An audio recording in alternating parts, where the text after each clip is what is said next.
Selesai dia berdoa, ayat 14 dan 15 dia berkata lagi, tapi lebih jelas di sini Tuhan Yesus berkata kepada kita, karena jikalau kamu mengampuni kesalahan orang, Bapamu yang di surga akan mengampuni kamu juga. Tetapi jikalau kamu tidak mengampuni orang, Bapamu juga tidak akan mengampuni kesalahanmu. Diulangi 2 kali, berarti ini penting, saudara. Lihat prinsip yang Tuhan Yesus pakai. Kalau kita tidak mengampuni orang yang bersalah kepada kita, maka Bapa tidak akan mengampuni kita. Jadi Tuhan ingin pada akhir zaman pemulihan kasih ini terjadi sungguh-sungguh di mana-mana. Saya mau katakan lagi prinsip ini. Kalau kita tidak mengampuni orang yang bersalah kepada kita, maka Bapa kita tidak bisa mengampuni. Kenapa bisa begitu? Jawabannya pada Lukas 15. Enggak usah dibuka. Semua kita pasti sudah sering dengar masalah itu. Perumpamaan anak sulung dan anak bungsu. Lalu anak bungsu itu lari dengan seluruh harta warisannya. Dihabiskan dengan foya-foya. Satu hari itu terjadi kelaparan. Dia nggak punya apa-apa. Sampai untuk makan makanan babi pun nggak boleh. Berarti babi masih lebih berharga daripada dia. Jadi bukan makan babi loh. Kalau makan babi sih enak, saudara. Ada babi kecap, sate babi kan lumayan. Tapi dikatakan waktu dia mau makan makanannya babi, itu pun nggak boleh. Lalu dia sadar, kalau begitu aku ini lebih rendah daripada seekor babi. Babi aja boleh makan makanannya. Aku mau makan makanannya aja nggak boleh. Berarti aku harus makan makanannya siapa ini? Lalu dia sadar dan ingin kembali kepada ayahnya. Yesus berkata, itulah Bapa yang di surga. Dia balik. Dalam keadaan sudah hancur-hancuran, sudah nggak ngerti harus berbuat apa, dia balik. Tuhan Yesus menuliskan dalam Injil Lukas menuliskan apa yang Yesus katakan.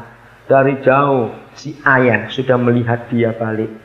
Kalau disebut dari jauh si bapak sudah melihat dia balik, berarti bapak ini nunggu dia balik. Karena dari jauh sudah melihatnya. Seperti itulah Bapak surgawi, maka itu dia memberikan prinsip dalam Matius 6. Bahwa kalau kita salah kepada dia, sebesar apa salah kita, asal kita mau kembali, dia pasti mengampuni. Saudara, padahal kalau kita berdosa kepada dia, kita ini sangat menyakiti hatinya. Sama seperti kalau ada orang berdosa kalau ada orang menyakiti hati kita. Aduh, itu luar biasa. Maka itu lebih baik, saya pakai kata ini, setiap dosa yang kita buat, kita menyakiti hati Tuhan. Lagi sekali, setiap dosa yang kita buat, kita ini menyakiti hati Tuhan. Tapi kalau kita kembali kepada dia mengaku, dia nggak pernah sakit hati lagi, dia menerima kita apa adanya. Saya mempelajari, saudara, dosanya Yudas dan dosanya Petrus. Saya mau tanya kepada saudara bagi yang belum tahu, besar mana dosanya Yudas dan dosanya Petrus? Cepat, besar mana dosanya Yudas dan dosanya Petrus? Hebat. Kok bisa? Cepat, kenapa kok bisa lebih besar dosanya Petrus? Yudas itu membunuh loh. Dia mengkhianati. Dia menjual Yesus. Mengapa dosanya Yudas lebih kecil daripada dosanya Petrus? Kalau saya jawab bahwa dosa Petrus lebih besar, kamu bisa jawab. Ya. Jadi Petrus sudah begitu banyak mengenal mujizat, melihat Yesus sungguh berbuat segala macam. Ternyata dia berkata tidak mengenal. Tapi yang paling mendasar, dosanya Yudas, Allah Bapa masih bisa toleransi. Karena itu untuk menggenapi rencananya. Coba kalau Yudas kalau gitu yang bunuh Yesus siapa? Oh iya toh. Tapi jangan diikuti loh ya, sudah cukup sekali. Tapi lihat, siapa yang diampuni? Siapa yang diampuni antara Yudas dan Petrus? Siapa yang diampuni? Kenapa Petrus diampuni, Yudas tidak? Iya, Petrusnya kembali. Petrusnya bertobat. Ini masalah. Padahal jelas buat Yesus ini yang paling kurang ajar yang Petrus ini sudah. Kalau kita mempelajari Injil Markus, saudara akan tahu Petrusnya pakai sumpah nggak kenal dia. Pakai sumpah lagi. Bayangkan mertuanya pernah sakit disembuhkan, lupa. Dia pernah hampir mati tenggelam. Yesus angkat dia, bisa sumpah aku nggak kenal dia. Yesus sakit hati nggak sebetulnya kalau dia jadi manusia seperti kita? Bisa kok Yesus sakit hati? Tapi begitu Petrus kembali, diterima, saudara. Bahkan bukan cuma diterima, nggak tanggung-tanggung. Yesus mempercayai Petrus. Kapan Petrus bertobat? Siapa yang pernah tahu? Kapan dan di mana? Dapat jawab. Kapan Petrus bertobat dan di mana dia bertobat? Ayo cepat, jangan lama-lama. Di Yohanes 21. Yohanes 21. Waktu dia bertemu Yesus di Danau Galilea pada hari setelah kebangkitan itu. Ya. Di situ Petrus bertobat betul-betul. Waktu Yesus bertanya 3 kali kepada dia, apakah engkau mengasihi aku? Yohanes 21 mulai ayat yang ke-15. Saudara akan lihat bagaimana pertobatan Petrus di situ. Mengapa dia ditanya 3 kali? Ya karena 3 kali dia nyangkal, harus jawab 3 kali juga untuk balik menerima Yesus. Itu alasannya mengapa ditanya 3 kali oleh Tuhan Yesus. Dan yang saya kagum, saudara, dengarkan ini, demi nama Tuhan Yesus, inilah hasil pengampunan. Catat ini baik-baik. Saudara, waktu Petrus kembali, walaupun Petrus tidak ngomong, guru aku salah, aku minta ampun. Tapi Tuhan Yesus melihat tindakan yang pertama dari Petrus. Apa tindakan yang pertama? Dia tersungkur.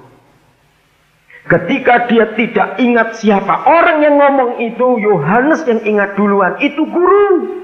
Petrus sadar itu gurunya, dia terjun dari perahunya, dia berenang ke pantai, langsung tersungkur di situ. Itu bagi Yesus cukup. Tanda pertama Petrus bertobat. Lalu yang kedua, Yesus melihat Petrus nggak ngelawan lagi. Yang ketiga, ditanya sampai 3 kali, adakah engkau mengasihi aku? Dia jawab. Itu tanda pertobatannya. Catat baik-baik. Orang yang sudah mengampuni harus seperti ini hasilnya. Saudara, saya mau tanya sebelum saya jawab ini. Apa yang Yesus katakan waktu Petrus menjawab, adakah engkau mengasihi aku? Apa jawaban Yesus? Cepat jawabannya apa? Ya, gembalakan domba-dombaku. Bisa nggak saudara memberikan kata lain? Artinya apa? Apa maksud Yesus mengatakan gembalakan domba-dombaku? Ini hasil pengampunan. Kita harus berbuat hal yang sama. Cepat jawab. Apa? Apa artinya di situ ya? Siapa bisa menemukan? Saudara, dalam psikologi ini dipakai, prinsip ini dipakai sampai hari ini. Semua manajer pimpinan ada hal ini untuk belajar. Ini diambil dari prinsip Alkitab, luar biasa. Cepat, ada yang jawab, bisa jawab. Apa kata lain dari gembalakan domba-dombaku? Apa maksud Yesus berkata seperti itu? Ayo cepat jawab, tidak usah ragu-ragu. Ayo cepat. Yesus berani memberi kepercayaan yang gak tanggung-tanggung. Betul nggak, saudara? Lihat kepada orang yang model seperti itu. Dia memang 3 kali nyangkal langsung di halaman imam besar, rumah imam besar Kayafas. Tapi sebetulnya ada 3 kali lagi penyangkalan, jadi 6 kali. Saudara kurang ajar betul ini. Kapan yang 3 kali yang lain? Waktu berapa perempuan murid Yesus yang datang ke kubur menyatakan guru sudah nggak ada, sudah bangkit. Petrus tetap nggak percaya. Lalu ada 2 orang yang ke Emmaus, murid juga, balik lagi ke Yerusalem memberitahu Yesus bangkit. Petrus nggak percaya, jadi 3 kali, 6 kali dia nyangkal. Wah, ini kelewatan betul, saudara. Tapi ketika dia bertobat, Yesus mengampuni, dan hasil pengampunan adalah percaya kembali. Maka itu salah satu bentuk kasih adalah kasih itu percaya segala sesuatu. Sekarang tanya diri kita masing-masing, harus jujur. Ada banyak orang Kristen tidak mengerti rahasia ini. Dia berkata, aku mengampuni, tapi masih sulit mempercayai orang yang pernah salah kepada dia. Itu belum mengampuni. Saya minta setiap orang jujur sore hari ini. Kalau tidak, retret kita sia-sia. Kalau kita sudah berkata mengampuni orang itu, maka kita pun harus berani memberi kepercayaan lagi kepada orang itu, tanpa kita ragu-ragu lagi. Saudara, waktu Tuhan Yesus berkata kepada Petrus, gembalakan domba-dombaku. Ini tugas gak main-main. Menggembalakan domba dari mental seperti ini, wah bahaya besar. Kalau secara umum, wah kamu training lagi, turun dulu baru naik. Kamu sudah nggak lulus, kamu sudah gagal 6 kali. Itu prinsip perusahaan-perusahaan yang ada. Tapi Tuhan Yesus tidak begitu. Ada berapa banyak istri-istri yang berkata, aku sudah mengampuni suamiku karena dia pernah menyakiti aku. Tapi terus terang, kalau untuk mempercayainya sulit. itu belum mengampuni.